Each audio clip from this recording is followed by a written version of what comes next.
সকাল থেকে দুপুর যদি কোনো অজানা মন খারাপের ভেলায় চড়ে ভাসতে থাকেন, তবে বন্ধুরা আমার মতো চটপট মোগলাই পরোটা বানিয়ে ফেলতে পারেন।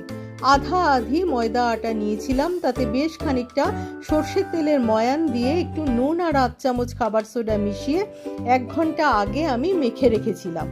এরপর চিকেন অল্প জলে কুকারে নুন দিয়ে সেদ্ধ করে নিয়ে কড়াইতে পেঁয়াজ কুচি, টমেটো কুচি, আদা কুচি, রসুন কুচি, লঙ্কা কুচি ভালো করে ভেজে সেদ্ধ চিকেন জল সমেত দিয়ে শুকিয়ে একটু পুরের মতো করে, তারপর তার ভিতর 2টো হাঁসের ডিম ভেঙে একটু কাঁচা পেঁয়াজ, কাঁচা লঙ্কা কুচিয়ে ফাইনাল পুর করে রেখেছিলাম।